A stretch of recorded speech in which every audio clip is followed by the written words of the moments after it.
Are we the last generation of natural lifters? I know that sounds like a ridiculous question, but it's one I've been asking myself more and more. It seems like every year, steroid use and SARMs and peptides and TRT are becoming much more prevalent. So, are natural lifters going the way of the dodo? Let's dig into this question.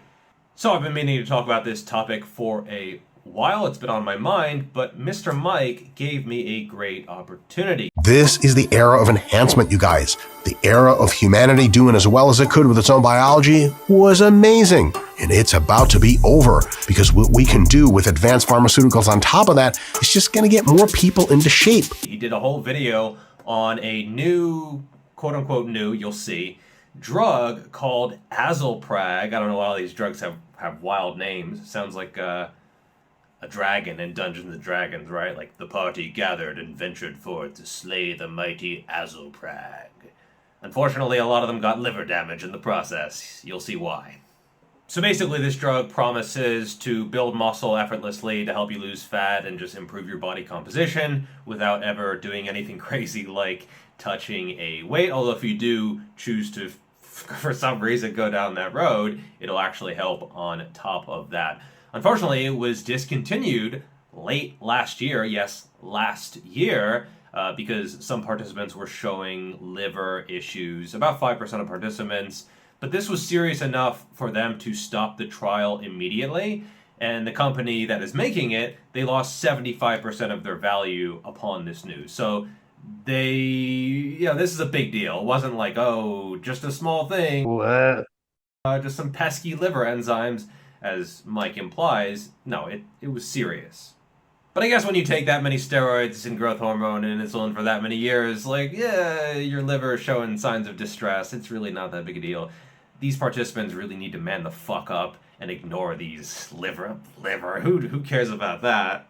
And I don't know if they filmed this before. They're known for filming a bunch of videos in batches and then just kind of squeezing them out to the audience later. Or maybe they just didn't do a quick Google search. I'm not entirely sure. But this drug it's terminated. It's not coming back. It seems to be completely dead in the water. However, there are some other options if you want to just take a magic pill to get jacked, coming in like 2027, 28, 29. So this stuff, it's probably going to happen regardless of Azelprag.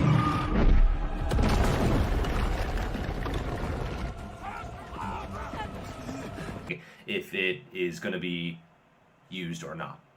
And I'll never forget this. It was a few years ago, I won't say who it was a big content creator, and they were giving examples of lifters in the fitness industry, content creators, and every single one of them was enhanced, unnatural, whatever you want to call it, potato.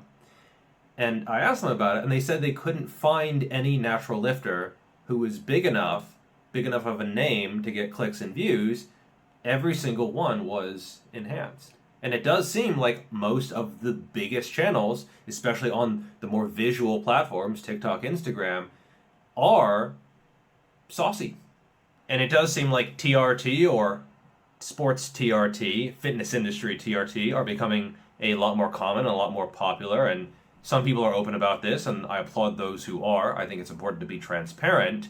But it does seem like the younger cohort especially, it's way, way more common than it used to be. Atlas Power Shrugged did a video about a dad who had his 16-year-old on TRT because he was feeling like tired or cranky or some shit. You don't need to put your 16-year-old on TRT in the overwhelmingly vast majority of cases.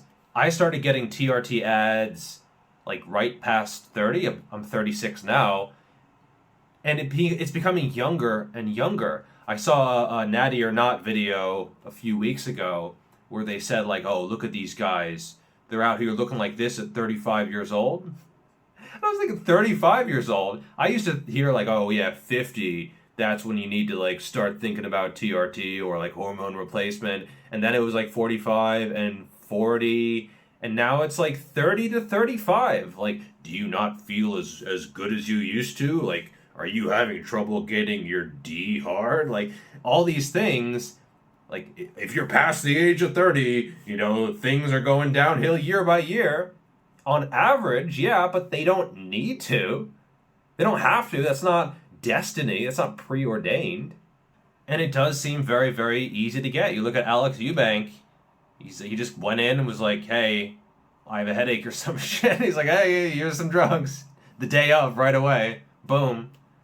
Give up your natty card for not, like, just, it's crazy. It's absolutely crazy. And it does seem like there's two weird factors at play here. First, it does seem that standards overall for what is considered to be an impressive physique are going up. There is this physique inflation that is going on, which in some ways is good, like it forces you to get better, but at a certain point, it could be that the only way to develop a standout physique is to be enhanced, right? Like the new standard is going to be beyond the natural muscular potential, like even for the elite. That could happen, right? More people in juice, the more that is normal, and if you're natural, you just can't compete. However, natural standards seem to be going down.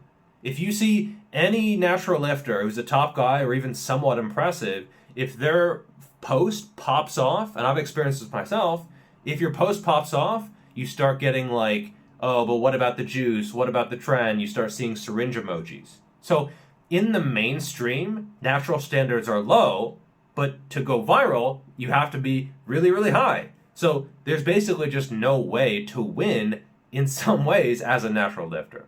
Apart from like not dying so young. That's kind of a nice, it's the little things in life that make it worth living. And let's not kid ourselves by thinking that the majority of people on anabolics are going beyond their genetic natural muscular potential. That is absolutely not true. Some are, but many are absolutely not. You see people hopping on earlier and earlier when they haven't learned to diet or train or push themselves or program or do anything, and they're basically getting their natural gains, and sometimes like their newbie gains. In a lot of places, I've heard stories, Brazil, some places in Eastern Europe, where it is so common that if you want to go to the gym, you start a cycle. Like they just go hand in hand. There are some personal trainers where if you want to work with them, they give you the drugs day one. Like, oh, you want to build muscle? Like, here you go, just drugs. Drugs. I'm not going to work with you if you don't take drugs. That is a real thing. Not super common, but increasingly common.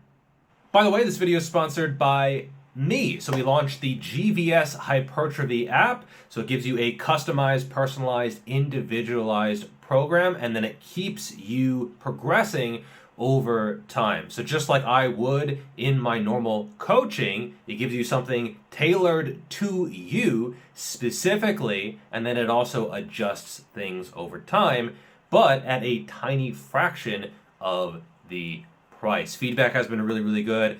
Everyone's been making really, really good progress. So check that out. If you're interested, I will leave a link in a pinned comment. And especially younger guys, they're not going to think about what their future self wants. It's part of being like a 16 to 25-year-old guy. You want it now. You're driven. You want to achieve things. You're not thinking about what your 30 or 35 or 40 or 50 or 60-year-old self wants. What do you want right now? That's the mentality.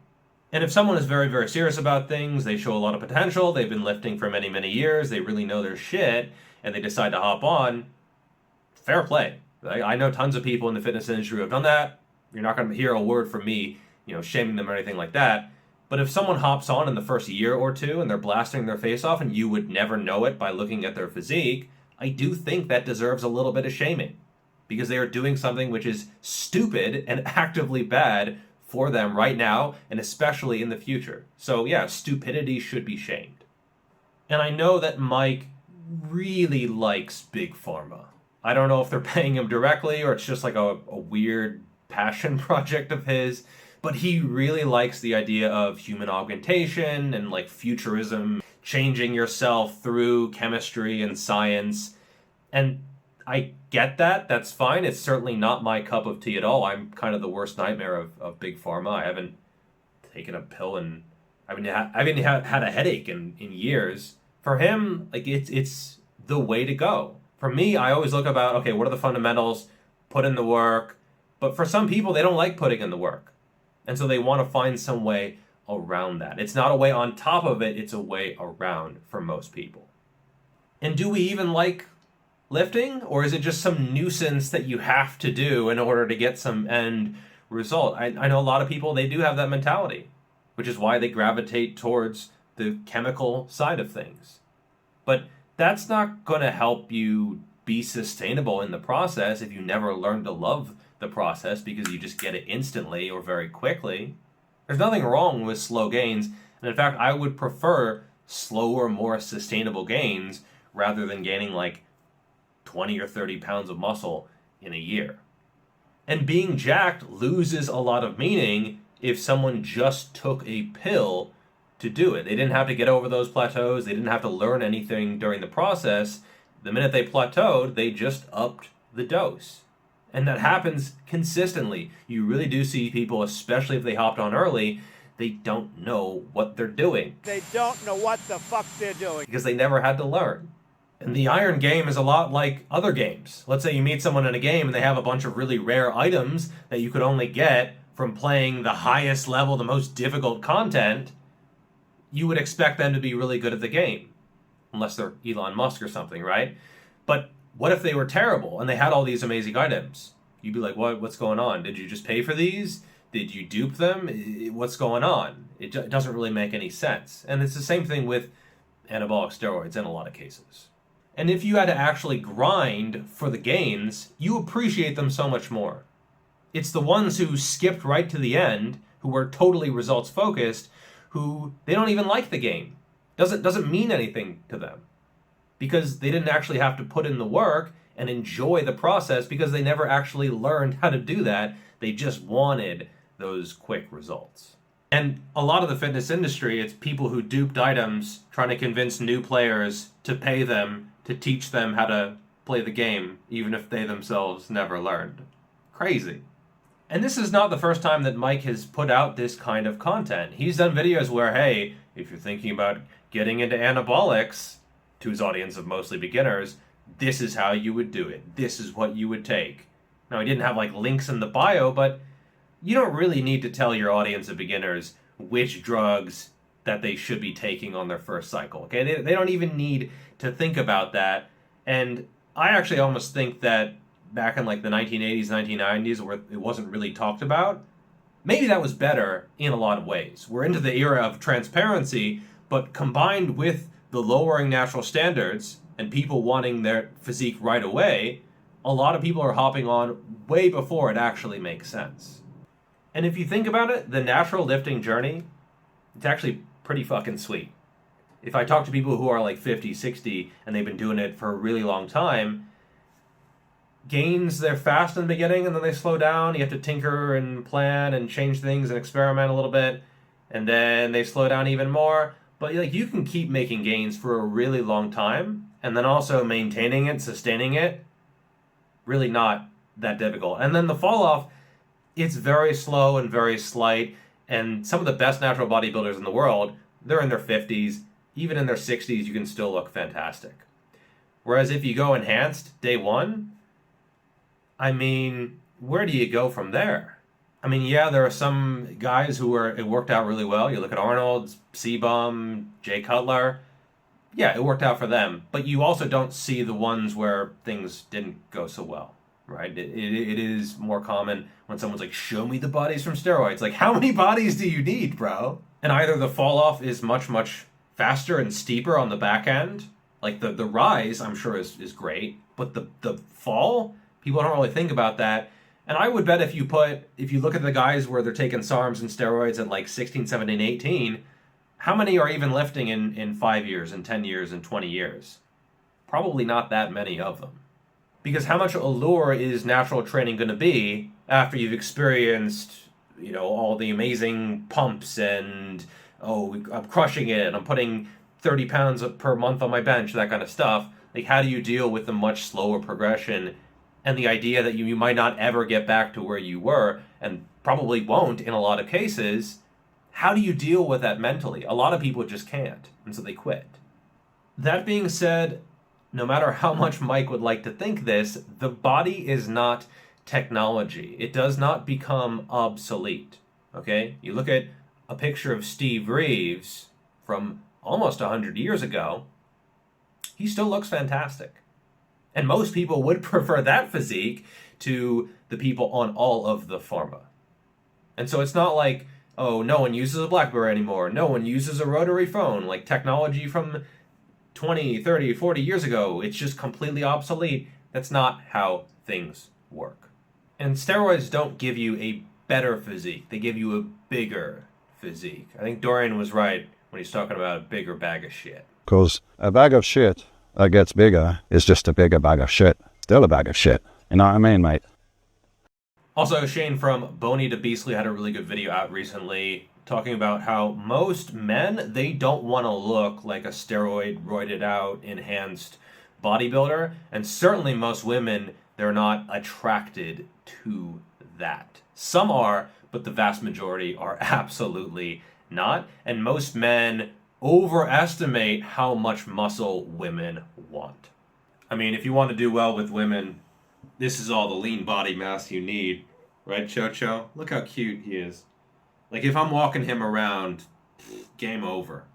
And so consider the consequences of trying to jump to the end of the game. If you could snap your fingers and get all the best items, all the loot, what then? And sometimes it can feel like the only way to make it in the fitness industry is to take drugs. I don't think that's really the case. I think for most people, that's not what limits their visibility. It's more their personality. Can they talk? Are they entertaining? It's not just, oh, if I got bigger, then I would totally have a following. No, like, what do you provide apart from that? Like cute little doggies. He's a celebrity. He's a celebrity. And I always try to be reasonable with these kind of videos because there's a lot of fellow content creators, lifters, who are on that side of things, and I think it's entirely justified, all right? I'm not the kind of person where I'm like, drugs are evil. I mean, I could see myself under different circumstances just absolutely blasting my face off, right? Like if I had started younger, if I was around them more, if they were more normalized to me, maybe if I wasn't married. I mean, I know people who went through a breakup and like that was the thing that where they were like, all right, fuck it, let's get huge. And so, you know, I get it, I understand it, but for the vast majority of people, it just doesn't really make sense, and I don't think natural lifters overall are going to be going anywhere. And then there's also the concept of no free lunch. I mean, it's nice to think of some pill where there's zero side effects, like you just get big, bro. No, there's always going to be, like you can't be 300 pounds off of one pill. No, it's going to be polypharmacy, it's going to be the blood pressure, and there's going to be other issues which you have to compensate for. And then, if you know, anything that impacts your hormones. Essentially, Big Daddy TRT now has you literally by the balls, potentially for the rest of your life. So, yeah, it's something that don't throw away your natty card before really thinking about it. And there's really no harm in waiting either. And if you're like, well, I'm 3, 4, 5 years into lifting and gains have plateaued, guess I'm at my natural limit. You're not. You're just straight up not. I mean, there are so many examples of natural lifters who are still making gains 10, 12, 15, even 20 years into training. So what are the odds that you're like some kind of weird freak where you peaked at 5 years into lifting? No, okay, there are always ways to make progress, and the minute you hop on steroids, you always have that out to stop figuring things out and just adjust the dosage.